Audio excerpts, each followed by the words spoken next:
नमस्कार, आप देख रहे हैं HNN न्यूज। मैं हूं आपके साथ पंकज यादव। शुरुआत करते हैं इस वक्त की बड़ी खबर के साथ। यूपी बीजेपी प्रदेश अध्यक्ष का अब से थोड़ी देर में ऐलान होने वाला है। पंकज चौधरी के नाम पर लग सकती है मोहर। केंद्रीय मंत्री पीयूष गोयल करेंगे ऐलान। राम मनोहर लोहिया विश्वविद्यालय में विशेष कार्यक्रम। मुख्यमंत्री योगी आदित्यनाथ इस कार्यक्रम में शामिल होंगे। उत्तर प्रदेश के दोनों डेप्यूटी सीएम केशव प्रसाद मौर्य, ब्रजेश पाठक भी इस कार्यक्रम में मौजूद रहेंगे। तो बड़ी खबर, जहां पर अब से थोड़ी देर के बाद में उत्तर प्रदेश के नए प्रदेश अध्यक्ष का ऐलान होने वाला है। इसको लेकर बहुत समय से काफी कयास लगाए जा रहे थे। आपको बता दें कि पंकज चौधरी इस रेस में सबसे आगे चल रहे हैं। अब से थोड़ी देर के बाद औपचारिक ऐलान होने वाला है। केंद्रीय मंत्री पीयूष गोयल इसको लेकर ऐलान करेंगे। एक नई जिम्मेदारी पंकज चौधरी के कंधों पर आने वाली है। उत्तर प्रदेश में ओबीसी का चेहरे की बात करें, क्योंकि कुर्मी समाज से वो आते हैं। इससे पहले भी 3 ऐसे रहे हैं अध्यक्ष जो कि कुर्मी समाज से आते हैं, जिसमें स्वतंत्र देव सिंह रहे। उनके कंधों पर भी बड़ी जिम्मेदारी रही। अब क्योंकि बहुत जल्द उत्तर प्रदेश में 2 बड़े चुनाव होने वाले हैं। एक जिला पंचायत का चुनाव होने वाला है, जबकि दूसरे अगर बात करें तो विधानसभा का चुनाव होने वाला है। पंचायत चुनाव की कुल मिलाकर बात करें तो ऐसे में ग्रामीण क्षेत्र का एक बड़ा रोल दोनों ही चुनावों में रहता है। तो ऐसे में अब इसको लेकर भी बीजेपी पूरे तरीके से तैयार है। यही वजह है कि बीजेपी अब इस बार भी चाहती थी कि ओबीसी चेहरे से ही अगला प्रदेश अध्यक्ष हो। आज नए प्रदेश अध्यक्ष का ऐलान होने वाला है। पूरी संभावना पंकज चौधरी के नाम पर। 5 सेट में पर्चा दाखिला हुआ है और निश्चित तौर से स्क्रूटनिंग उसकी चल रही है।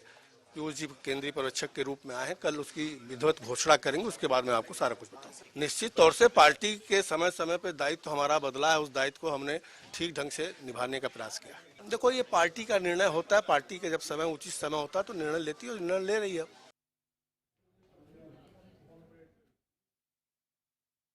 मिठाई खिलाएंगे बेटा के। हाँ, फूल माला से स्वागत करेंगे सब लोग। हाँ, फूल माला से स्वागत होगा जी। क्या कुछ उनको खाने में पसंद है आपके हाथ का बना, जो पहले खाते थे? जो बना दिया जो सब खाते हैं। हाँ, हाँ, जो बहुत खुशी की बात है बेटा, उसके साथ गर्व की बात है कि एक सभासद से अपनी राजनीतिक जीवन शुरू किए थे, आज यहाँ तक पहुँच गए। जी, बड़ी खुशी की बात है सबके लिए। अब ये इच्छा है कि प्रदेश के लिए काम करें, प्रदेश में नाम हो उनका। मोदी जी आए थे गोरखपुर में आपसे मिलने जी। क्या कुछ बातें हुई थी? कुछ नहीं कहा कि आप हमसे मिलने आने वाली थी दिल्ली, हम आपसे मिलने आ गए। हाँ, हाँ, क्या और क्या कुछ कहे? वो कुछ नहीं बुलाए थे आपको, फिर दिल्ली भी बुलाए हैं? जी हाँ। हाँ, हाँ। सेकंड क्लास में पढ़ती हो। पंकज चौधरी कौन है? मेरे बाबा। बाबा है। कितना खुशी की बात है बीजेपी के प्रदेश अध्यक्ष चुन लिए गए। मैं बहुत प्राउड हूँ, बताती हूँ। तो क्या आज कुछ कल से कुछ खा रही हो कि नहीं? मिठाई उठाई मुझे खांसी अभी नहीं खा रही। अभी नहीं खा रही है। मैं चाहता हूँ कि बाबा ऐसे और आगे जाते रहे। मैं आज बहुत खुश हूँ। महाराज योगी जी भी यहीं के मुख्य है, गोरखपुर के मुख्यमंत्री हैं। आप दोनों लोग कैसे काम करेंगे, क्या चाहते हैं आप? मैं चाहता हूँ दोनों लोग कोऑर्डिनेशन के साथ अच्छे से काम करें, साथ में बाबा के साथ अच्छे से काम करें। प्रदेश की तरक्की कैसे होगी अब बहुत अच्छी तरह से होगी। साथ में मिलके वो लोग बहुत अच्छे से काम करेंगे। क्या ऐसे स्वागत होगा आज सुनने के बाद वो गोरखपुर भी आएंगे बाबा? हम लोग उनके ऊपर फूल फेंकेंगे। तो देखिए, उत्तर प्रदेश में अब से महज थोड़ी देर के बाद एक बड़ा ऐलान होने जा रहा है, यानी कि नए प्रदेश अध्यक्ष को लेकर एक बड़ा ऐलान, जहां पर बता दें कि पंकज चौधरी हो सकते हैं अब नए प्रदेश अध्यक्ष। कुर्मी समाज से आते हैं, 7 बार के सांसद हैं, एक लंबा राजनीतिक करियर उनका रहा है। अगर कुल मिलाकर बीजेपी की मुख्य धारा से जुड़ने की बात पर ध्यान दिया जाए तो हमेशा ही वो बीजेपी की मुख्य धारा से जुड़े रहे हैं। ऐसे में एक बड़ा विश्वास बीजेपी को उन पर है। यही वजह है कि उन्हें प्रदेश अध्यक्ष के तौर पर आज आधिकारिक ऐलान जो है उनके नाम का कर दिया जाएगा। इसके बाद एक बड़ी जिम्मेदारी पंकज चौधरी के कंधों पर आएगी, क्योंकि पंचायत चुनाव दूसरी तरफ अगर बात करें 2027 की, तो विधानसभा चुनाव, दोनों में ही क्या भूमिका उनकी रहेगी, जो वोट बैंक रहेगा उस पर कितनी सेंधमारी रहेगी, इस पर भी पूरे तरीके से बीजेपी मंथन बीजेपी में हुआ है। उसके बाद अब यह ऐलान होने वाला है। ज्यादा जानकारी के लिए हमारे सहयोगी मोहम्मद अमान हमारे साथ में जुड़ चुके हैं। मोहम्मद अमान, अब से थोड़ी देर के बाद में उत्तर प्रदेश बीजेपी को नया प्रदेश अध्यक्ष मिलने वाले हैं। जी, आपको बता दें बस कुछ समय की देरी है, जिसके बाद से पंकज चौधरी की ताजपोशी की जाएगी और ताजपोशी के समय जो नेतागण हैं या कार्यकर्ता हैं, इनमें भारी उत्साह देखने को मिल रहा है। और ये जो नाम है पंकज चौधरी, ये देखा जाए तो एक तरह से निर्विरोध चुनाव हुआ है। निर्विरोध जिस तरह से कल जो नामांकन दाखिल किया गया था, नामांकन दाखिल करने के बाद और कोई नामांकन नहीं दाखिल किया गया था, जबकि इसकी जो प्रतिक्रिया थी वो शाम 4 बजे की थी। शाम में 4 बजे तक जो 4 नाम चर्चाओं में चल रहे थे, उन 4 नामों में भी सिर्फ एक पंकज चौधरी एक लौता ऐसा नाम थे जिनका नामांकन के बाद दूसरा नाम दाखिल नहीं हुआ। तो इससे ये साफ है कि जो उत्तर प्रदेश के जो अगले प्रदेश अध्यक्ष हैं वो पंकज चौधरी होंगे, जिनकी ताजपोशी बिल्कुल। लेकिन मोहम्मद अमान, अगर बात करें, देखिए एक लंबा राजनीतिक करियर उनका रहा, ऐसे में लगातार 7 बार सांसद वो रहे हैं, एक बड़ा विश्वास जनता का उन पर रहा है। पूर्वांचल की बात करूं, क्योंकि 2024 में देखा था पूर्वांचल की सीटें किस तरीके से छटक कर समाजवादी पार्टी की झोली में चली गई थी। ऐसे में एक तरफ मुख्यमंत्री योगी आदित्यनाथ पूर्वांचल में, दूसरी तरफ जब अगर पंकज चौधरी प्रदेश अध्यक्ष रहेंगे, दोनों के बीच की ये समन्वय कितना बड़ा फायदा बीजेपी को देते हुए नजर आएगी? जिस तरह से आप 2024 में जिस तरह समाज ने काफी एक जो बड़ा झटका दिया था पूर्वांचल में, तो कहीं ना कहीं ये चिंता का विषय था जो बीजेपी में लगातार चर्चाओं का विषय बना हुआ था। और कहीं ना कहीं इसका फायदा सपा जो सरकार है, वो जो सपा पार्टी है, उसको कहीं ना कहीं इसका सीधा फायदा मिला था। लेकिन इस बार जो नाम आया है पंकज चौधरी, वो पूर्वांचल का एक बड़ा चेहरा है और 7 बार के सांसद हैं। तो कहीं ना कहीं इसका फायदा आने वाले जो 2027 का चुनाव है, तो उसमें मिलेगा। जो वोट बैंक जिसकी चर्चाएं चल रही थी, जो वोट कट गया था, बीजेपी का चिटक के अलग हुआ था, वो कहीं ना कहीं समेटने का काम पंकज चौधरी इस बार करते नजर आएंगे। और मोहम्मद अमान, देखिए बड़ा महत्वपूर्ण है कि ओबीसी चेहरा बीजेपी चाहती है। 52% वोटर्स अगर उत्तर प्रदेश में बात करें, अलग अलग जातियां हैं ओबीसी में, उसको साधने की कोशिश। दूसरी तरफ समाजवादी पार्टी पूरे तरीके से पीडीए का फॉर्मूला लेकर चल रही है। वो भी वहां पर कई फैक्टर ऐसे हैं जो कि ओबीसी समुदाय को अखिलेश यादव चाहते हैं कि उनकी तरफ आ जाए। हमने पहले भी देखा था जब अखिलेश यादव ने ओबीसी समाज को लेकर तमाम कयास, तमाम पूरे जोर तरीके वहां पर अपना दिए थे। इस बार जब अध्यक्ष ये बनेंगे, कुर्मी समाज से ये है, कितना असर पड़ सकता है? जी, इस बार जिस तरह से आपको जिस तरह से चीजें जो स्पष्ट हुई थी, जो 2024 के चुनाव में जिस तरह से झटका मिला था, वो झटका कहीं ना कहीं कवर करने का प्रयास था। और जो पंकज चौधरी जो नाम है, वो कहीं ना कहीं इस बार जो 2024 में जो नुकसान हुआ था बीजेपी को, वो पूरा करता दिखाई दे रहा है। तो पंकज चौधरी इसीलिए निर्विरोध जो चुनाव हुआ है, और जो बाकी के जो सदस्य या जो बाकी के दावेदारी कर रहे थे, उनको भी इस नाम के बाद तो संतुष्टि दिखाई दे रही है कि पंकज चौधरी ही वो चेहरा होंगे जो 27 में जो नुकसान हुआ था, जो वोट बैंक बीजेपी का खिसक गया था, वो कहीं ना कहीं वापस लाने में पंकज चौधरी की महत्वपूर्ण भूमिकाएं होंगी। बिल्कुल अमान, और देखिए उनके जीवन की जो स्टार्टिंग ही रही है राजनीति के साथ रही। उनकी माताजी ने भी चुनाव जीता, उनके बड़े भाई ने भी चुनाव जीता। अब देखिए जहां पर सांसद, अब एक बड़ी जिम्मेदारी प्रदेश अध्यक्ष की, यानी कि अब हाल ही में 2 बड़े चुनाव हैं, चाहे वो पंचायत चुनाव की बात कर ले, उसके बाद विधानसभा चुनाव, जिसको लेकर एडी से लेकर चोटी तक का जोड़ सभी राजनीतिक पार्टियां लगा रही हैं।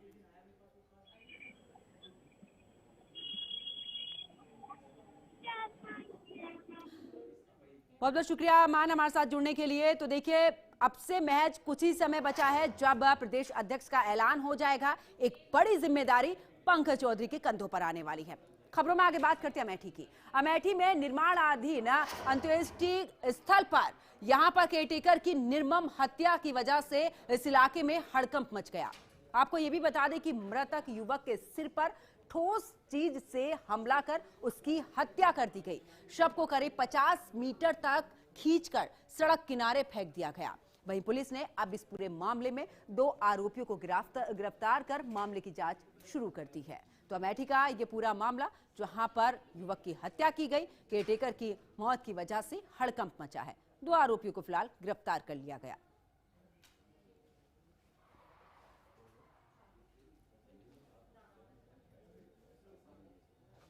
एक अज्ञात डेड बॉडी की सूचना 112 के माध्यम से मिली थी। तत्काल अपने पुलिस टीम के साथ मौके पर पहुंचे तो शिनाख्त कराई तो मक्खन सिंह, जिनकी उम्र करीब 40 वर्ष है, जो गूंगे मऊ गाँव, जो घटनास्थल से करीब 1 किलोमीटर पर है, वहां के रहने वाले हैं। परिजनों को सूचना दे दी गई है। परिजनों से तहरीर प्राप्त कर FIR पंजीकृत की जा रही है। फुल फील्ड यूनिट की टीम भी मौके पर बुलाई गई है। संपूर्ण साक्ष्य संकलन करते हुए अग्रिम वैधानिक कार्रवाई की जा रही है। चलिए आगे बात करते हैं। दिल्ली पुलिस की क्राइम ब्रांच ने नकली दवाओं के कारोबार पर बड़ी कार्रवाई करते हुए गाजियाबाद के लोनी इलाके में संचालित एक अवैध फैक्ट्री का भंडाफोड़ किया है, जहां स्किन से जुड़ी बीमारियों की नकली दवाएं बड़े पैमाने पर बनाई जा रही थी। पुलिस के मुताबिक इन दवाओं की सप्लाई पूरे नॉर्थ इंडिया में की जा रही थी, जिससे लोगों की सेहत के साथ एक बड़ा खिलवाड़ यहां पर हो रहा था। जांच में यह भी सामने आया है कि दवाएं नामी कंपनियों की पैकिंग में बेची जाती थी। छापेमारी में भारी मात्रा में नकली दवाएं, कच्चा माल, मशीनें भी बरामद हुई हैं। फिलहाल आगे की जांच भी जारी है।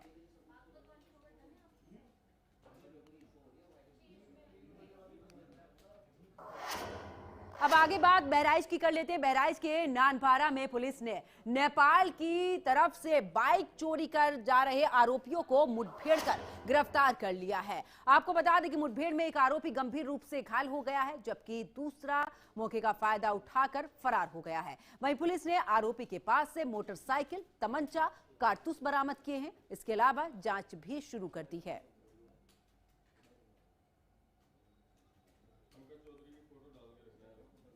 नानपारा में एक व्यक्ति से उसकी मोटरसाइकिल और 51 रुपये लूटने की घटना हुई थी, जिसके संदर्भ में लूट का मुकदमा पंजीकृत किया गया था। आज उसी घटना से संबंधित एक मुखबिर ने थाना नानपारा पुलिस टीम को सूचना दी कि उससे संबंधित 2 अभियुक्त उक्त घटना में लूटी गई मोटरसाइकिल के साथ नेपाल क्षेत्र निकलने वाले हैं। उक्त सूचना पर तत्काल थाना नानपारा के कोतवाल और उनकी पुलिस टीम हाड़ा बसेरी के पास, नहर के पास जो पुलिया है, वहाँ पर चेकिंग लगाए हुए थे। उसी समय एक मोटरसाइकिल पर 2 व्यक्ति जा रहे थे। जब उनको रोका गया तो उन्होंने पुलिस टीम पर जानलेवा हमले की नीयत से फायर कर दिया। बदले में पुलिस द्वारा की गई आत्मरक्षार्थ फायरिंग की कार्रवाई में एक व्यक्ति के बाएं पैर में गोली लगी और उसका दूसरा साथी फरार हो गया है। जिसके बाएं पैर में गोली लगी है, उससे पूछताछ में पता चला है उसका नाम दीपक कश्यप है, जो श्रावस्ती का रहने वाला है। उसके पास से घटना में लूटी गई मोटरसाइकिल बरामद हुई है और एक तमंचा, 2 खोखा कारतूस और 1 जिंदा कारतूस बरामद हुए हैं। फिलहाल यहाँ छोटे से ब्रेक के लिए रुकते हैं। ब्रेक के बाद फौरन हाजिर होते हैं।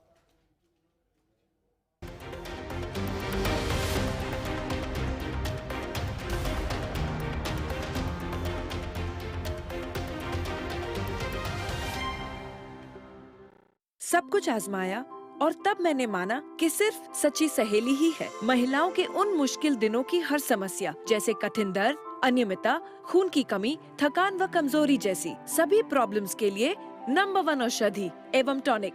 की तरफ जहां पर कानपुर के बर्रा थाना क्षेत्र में अखिल भारतीय क्षत्रिय महासभा के प्रदेश अध्यक्ष मनोज भदौरिया के घर पर हुए हमले पर अब पुलिस ने महज कुछ ही घंटों में इसका खुलासा कर दिया। आपको बता दें कि सर्विलांस टीम की मदद से सीसीटीवी फुटेज खंगाले गए। साथ ही पुलिस ने 3 आरोपियों को अब तक गिरफ्तार कर मामले की जांच शुरू कर दी है।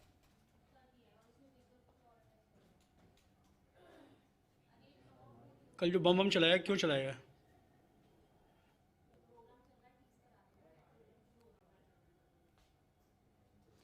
तो सीसीटीवी फुटेज के आधार पर अपराधियों की पहचान यहां पर की गई है, जिसके बाद इन 3 आरोपियों को गिरफ्तार किया गया है। सर्विलांस की टीम इस पूरे मामले की जांच में जुटी है। पुलिस ने किया है इस पूरे मामले का खुलासा। आपको बता दें कि सीसीटीवी फुटेज के आधार पर आरोपियों की पहचान हुई, जिसके बाद उन्हें गिरफ्तार किया गया है। सर्विलांस टीम ने मोर्चा संभाला। तो कानपुर का पूरा मामला, जहां पर मनोज भदौरिया के यहां पर हमला किया, इस हमले का खुलासा पुलिस ने कर दिया है। सीसीटीवी फुटेज के आधार पर आरोपियों की पहचान हुई है। सर्विलांस टीम ने संभाला मोर्चा, जिसके बाद अब देखिए आरोपियों को पकड़ा गया है।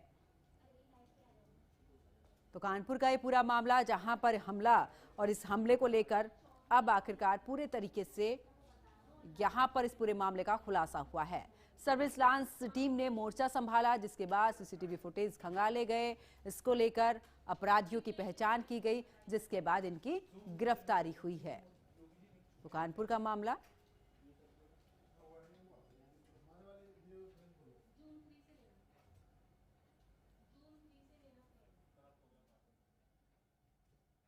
मनोज सिंह भदौरिया जो जरौली फेस 1 में रहते हैं, थाना बर्रा क्षेत्र के अंतर्गत, उनके घर पर एक एल्टो कार में 3 व्यक्ति आए थे और उन्होंने पहले उनके घर पर ईंट पत्थर चलाए, फिर एक सुतली बम फेंका था उनके घर पर।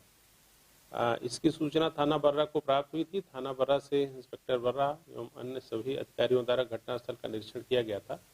फॉरेंसिक टीम भी मौके पर गई थी। इसमें इंस्पेक्टर बर्रा के द्वारा इसमें 3 टीमों का गठन किया गया था और इसमें सीसीटीवी फुटेज देखने के पश्चात एवं सर्विलांस टीम की मदद से इसमें अभियुक्तों की पहचान हुई और गाड़ी इसमें जो प्रयोग हुई थी उसको भी चिन्हित किया गया। वो एल्टो कार जो घटना में प्रयोग हुई थी उसको बरामद किया गया है और घटना में शामिल अभियुक्तगणों की गिरफ्तारी भी की गई है। तो अब आपको सीधा लखनऊ लेकर चलते हैं। यूपी बीजेपी प्रदेश अध्यक्ष का आपसे थोड़ी देर के बाद में ऐलान हो जाएगा। तस्वीरें आपको कार्यक्रम की दिखा रहे हैं। कितनी बड़ी संख्या में लोग यहां पर पहुंचे हैं। पंकज चौधरी के नाम पर लग सकती है मोहर। केंद्रीय मंत्री पीयूष गोयल करेंगे ये ऐलान। राम मनोहर लोहिया विश्वविद्यालय में विशेष कार्यक्रम, जहां पर पहुंचे हैं मुख्यमंत्री योगी आदित्यनाथ के अलावा तमाम मंत्री यहां पर पहुंचे हैं। स्वतंत्र देव सिंह यहां पर मौजूद हैं।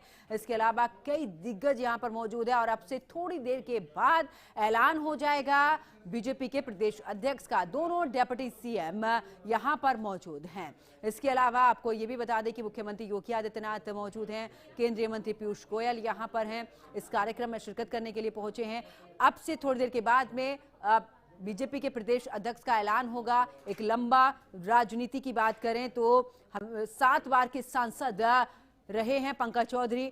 अब कुल मिलाकर बात करें तो एक बड़ी जिम्मेदारी उनके कंधों पर आने वाली है। ऐसे में उत्तर प्रदेश में 2 महत्वपूर्ण चुनाव, पंचायत चुनाव की बात करें या फिर विधानसभा, देखना होगा जिस विश्वास के साथ में एक बार फिर से ओबीसी समुदाय से ही यहां पर प्रदेश अध्यक्ष बनाया जा रहा है। क्या जो 2024 में वोट बैंक छिटक कर समाजवादी पार्टी की तरफ गया था उसे वापस ला सकते हैं? ये पूरी रणनीति के साथ में आगे क्या कुछ यहां पर रूपरेखा तैयार होती है, इस पर भी सभी की निगाह है, क्योंकि बीजेपी ने पहले भी ओबीसी का चेहरा ये इससे पहले देखा था जब स्वतंत्र देव सिंह को प्रदेश अध्यक्ष बनाया गया था, वो भी कुर्मी समाज से थे। अब एक बार फिर से क्योंकि पंकज चौधरी को एक बड़ी जिम्मेदारी मिलने जा रही है, वो भी कुर्मी समाज से हैं, तो अब देखना यह होगा कि ओबीसी का ये बड़ा चेहरा क्या रंग लाता है, क्योंकि पूर्वांचल में जो सीटें 2024 में गंवाई थी, क्या वो वापस आती है, वो वोट बैंक वापस आता है? 52% जिस तरीके से ओबीसी समुदाय है उत्तर प्रदेश में, उस पर कितना असर पड़ता है? पीडीए का फॉर्मूला लेकर समाजवादी पार्टी चल रही है। माता की, नरेंद्र मोदी जिंदाबाद। बोलिए भारत माता की, भारत माता की। भारतीय जनता पार्टी, भारत माता की। सभी माननीय अतिथियों से आग्रह है कि अपना स्थान ग्रहण करें। मैं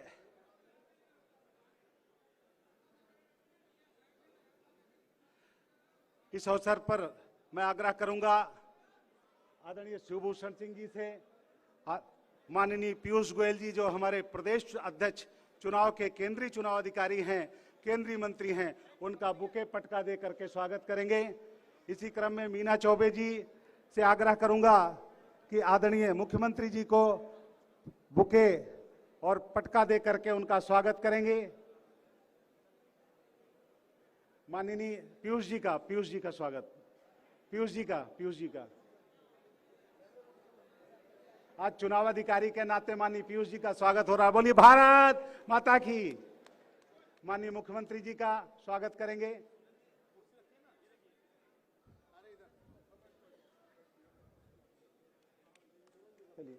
माननीय के लक्ष्मण जी का स्वागत, माननीय मुख्यमंत्री जी का, आदरणीय उप मुख्यमंत्री, आदरणीय मुख्यमंत्री जी का स्वागत, आदरणीय उप मुख्यमंत्री जी का स्वागत, आदरणीय उप मुख्यमंत्री केशव प्रसाद मौर्य जी का स्वागत, आदरणीय ब्रजेश पाठक जी का स्वागत, आदरणीय प्रदेश अध्यक्ष भूपेन्द्र चौधरी जी, आदरणीय के लक्ष्मण जी का स्वागत,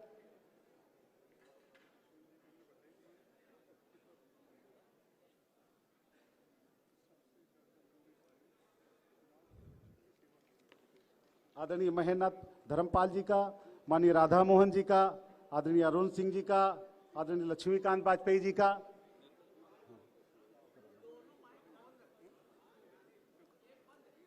चल रहा है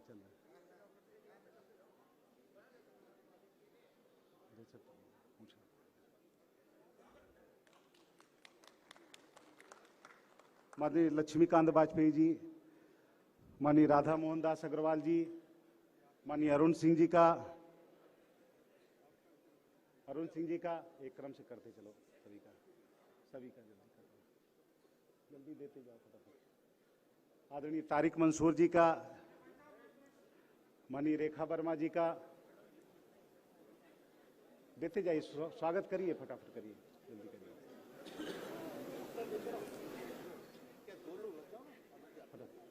दो ना,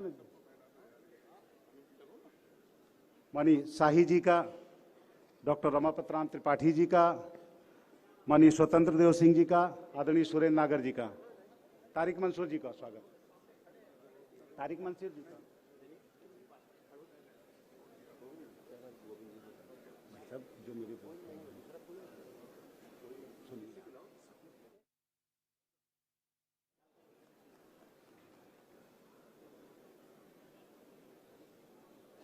माननीय डॉक्टर रमापत राम त्रिपाठी जी, उधर डॉक्टर रमापत राम त्रिपाठी जी का, आदरणीय रेखा वर्मा जी का स्वागत, राधा मोहन अग्रवाल जी का,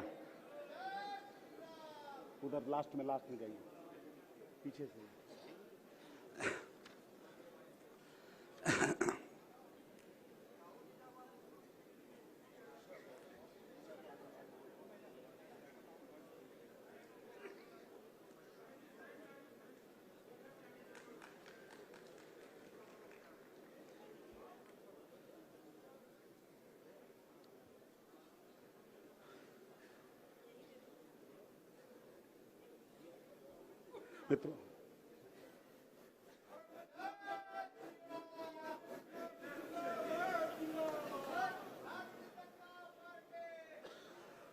मित्रों, मैं आप सभी से आग्रह करूंगा, हम सब लोग अपने स्थान पर खड़े हो जाएंगे।